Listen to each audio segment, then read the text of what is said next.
የአደይ አባት እንግዲህ አደይን አጭበረበራት። ለዴብ እድርሻለሁ ብሎ እንግዲህ በስመ አባብሎ ለዛ ለጌታሁን ለሚባለው ልጅ ሊደራድር ላይ ነው ያለ። ዴብ ጉዱን አልሰማም። አደይ ምን የምታውቀው ነገር የለም። አሁን አደይ ከልብ ወዳጇ ጋር የምታወራ እንዲሁም ደግሞ የምትጋባ እንዲሁም እልል ባለ ሰርግ የሚድራት መስሏት አምነው ነው ሄደች። በእርግጥ አደይም ከዚህ በፊት በእርግጠኝነት አባት እያለ ምንም ነገርማ እሺ ብሎ ሊድረኝ አይችልም፣ ያውን ዴብን ያውን እኔ የመረጥኩትን በእርግጠኝነት የሆነ ነገር አለ ብላ ጠርጥራ ነበረ። ይሁን እንጂ አደይ የጠረጠረችው ነገር ትክክል ነበረች። አባቷ ያለ ምንም ፍላጎት እና ያለ ምንም ጥቅም እንደማያደርግ በግልጽ ጠንቅቃ ታውቃለች። እንግዲህ ደመቀ ወደ ክፍለ ሀገር ሄዶ ሳለ ዴብ ሀብታም ልጅ እንደሆነ ከጌታሁን ልጅ በላይ በጣም ሀብታም እንዳለው በደንብ አስረግጦ ነግሮታል። ይሁን እንጂ አላመነበትም። የእሱን ሀብትና የእሱን ንብረት አንፈልግም በማለት እሺ በማለት እንግዲህ ደመቀን ማጭበርብሮት ነበር ማለት ነው። ደመቀ ጉዱን አልሰማም። አደይም አሁን ብቻዋን ነው ገጠር ሄደችው። በዚህ ውስጥ እንግዲህ አጅሬ በእርግጠኝነት የሚፈልገውን ነገር ያደርጋል። ዴቭም ቢሆን እንግዲህ አልሄደም። ዴቭም አደይ ወደ ክፍለ ሀገር ስትሄድ ሸኝቶ እንደፈለገች ብሎ ያው ሰላም ብሏት ነው ሄደችው። ግን ደግሞ እሱ ያላወቀው አንድ የተጠነሰሰለት ነገር አለ። ዴቭ አሁንም ቢሆን ተመልሶ ወደ ገጠሩ ካልሄደ አደይ በጣም አስቸጋሪ እና ክፉኛ ግፍ እንደሚደርስባት ግልጽ ነው። ምናልባትም እንግዲህ እኮ አስሮ ካላገባሽ ብሎ እምቢ ለምትለው ሰው አስገድዶ ሊድራትም ይችላል። ያው የሚደገስላትም እንደዚህ ነው። እንግዲህ አደይንም ክፍለ ሀገር ከሄደች በኋላ ማግኘት አለብኝ በማለት አባትየው ሊያገኛት ሂዷል። ካገኘችውም በኋላ እንግዲህ አባቷን አባዬ ደህና ነህ ብላ ፈገግ ብላ ሰላም ብለዋለች። ግን ይቅርታ የሚጠይቃት መስላት ነበረ ባደረገው ነገርና ስህተት። አጅሬ አባቷ ግን እንኳን ይቅርታ ሊጠይቃት ምንም መስሎ አልታየችው። እንዴት ነው ያማረችው የኔ ልጅ፣ እንዴት አባቷን ያማረባት እያለ ስለ ልጆቹ ሙገሳ ያሞግሳል። እንግዲህ ብርሃኔንም አግኝታን ነበረ። ብርሃኔንም እንግዲህ ሰርፕራይዝ አድርጋታለች። ቁጭ ብላ ተክዛ በነበረበት ሰዓት ስለ ዴብ እያሰበች ማነው ትላለች ከኋላው መጣ። አደይ ምን የኔ በማለት እንግዲህ ሰላም አለቻት።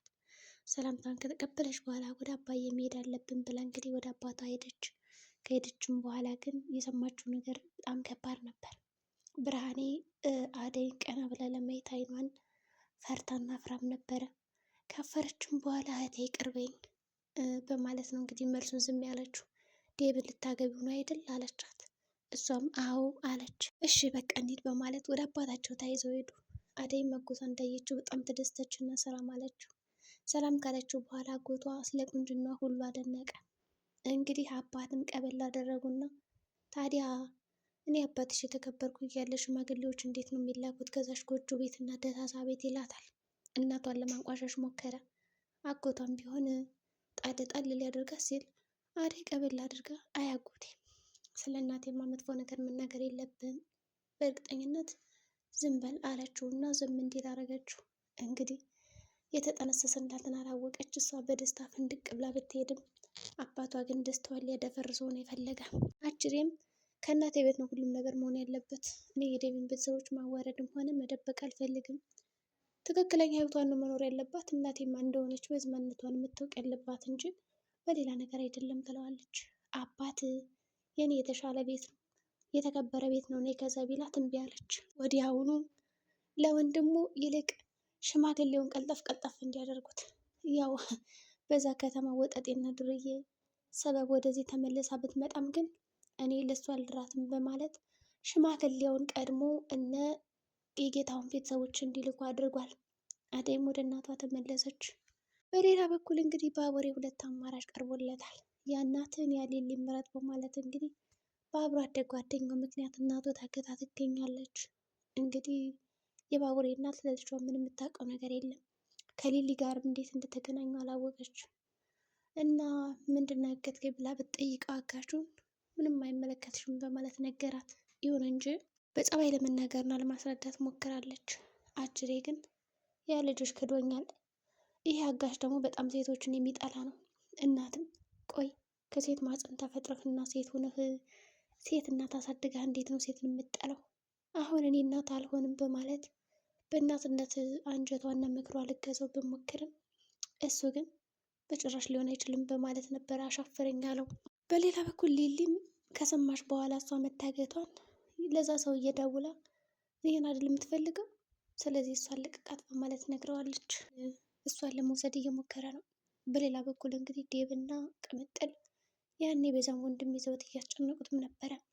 ያገታትን ሰው ስለሚያውቀው ብቻ የት ነው ያለ በማለት እንግዲህ የሚያውቁትን አካባቢ በሙሉ እየፈተሹት ሄደዋል። ግን ደግሞ ሊያገኙት አልቻሉም። የቤዛ ወንድምም እኔ ምንም አውቀው ነገር የለም የሄድኩት ወደ እሱ ስራ ላመጣና የሆነ ስራ ስለነበረኝ ነው በማለት ቢነግራቸውም እነሱ ግን እየሰሙ አልነበረም። ቤዛንም እንግዲህ መሳደብ ጀመሩ። እንግዲህ ደመቀም ወደ ቤት ይዞት መጣ። ይህንማ ጥለነው አንሄድም በማለት ያዙት። ይሁን እንጂ ለማምለጥ ሲሞክር ባቡሬ መንገድ ላይ ያገኘዋል። ይሳካለት አልቻለም። በሌላ በኩል እንግዲህ ፍቅር ከቤት ተደብቃ እየወጣች ነው። ያን የቤዛን ወንድምማ ሳትወደው አትቀርም። ዛሬማ ቀረ። የት ነው እያለች በመንገዷ ስታስበውም ነበር።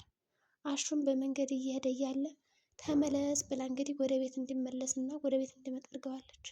አሹም ጠረጠረ።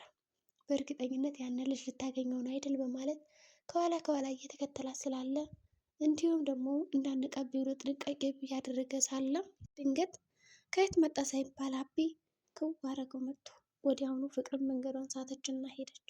እነሱም የልጅነት ጨዋታቸውን ይዘው በወሬ ጥምድ አሉ። ስለሚስቱም ጠየቀ። አላውቅም በማለት ሄዱ። በእርግጥ ሁሉም ሊሊን እየፈለጓት ነው ያሉ።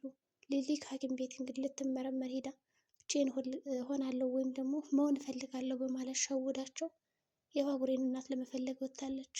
ባቡሬም እንግዲህ ምን አይነት ምርጫ ሊመርጥ ይችላል? እናቱን ይሰጣል ወይስ ደግሞ ሊሊን?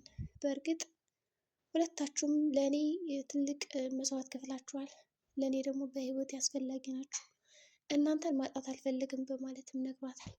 እሷም እሺ በማለት እያለቀሰች ስትነግረው ነበር። ግን ሊሊ በእርግጠኝነት የባቡሬን እናት ለማዳን ስትል እጇን የምትሰጥ ይመስላል። የፍቅር እናትን ፍቅርን እየፈለገች ነው። ሩታም አጠቃላይ ጓደኞቿ በሙሉ እየፈለጓት ይገኛሉ።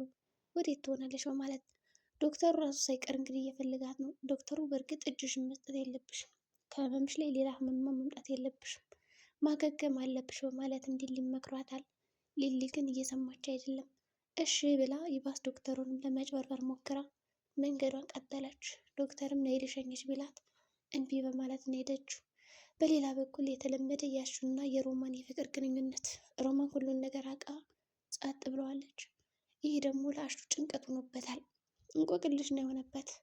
ወይ እወድሃለሁ ብላ ታሳርፈኝ፣ ወይ ደግሞ አልፈልግም ብላ ልቤን ከምሰብረው እኔ የራሴ በልቤ ይዤ ፍቅሬን መሰቃየት አለብኝ ብሎ መርጧል። እንደዚህ ስትል ይልቅ አንዱን መቶ ላፍ እንዳያደርግ ይለዋል።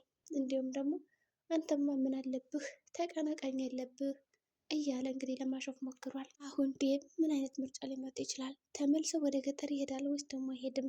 አደይን ለጌታውን ልጅ ሊድራን ነው። አባት ሸውዷታል፣ አጭበርብሯታል። እናትም ይሄንን ጉድ አላመነችም። በእርግጥ አደይ እየጠረጠረች ነው። ብርሃኔ ይህን ነገር ስትሰማ ምን ልትል ትችላለች? አደይ ፈጥኖ ደራሽ ማን ሊሆን ይችላል? ዴብ የሚፈተንበት ጊዜ የደረሰም ይመስላል። የዛሬ ቪዲዮአችን እንግዲህ ይህን ይመስላል። በቀጣይ ቪዲዮ እስከምንገናኝ መልካም ጊዜ ይሆንላችሁ።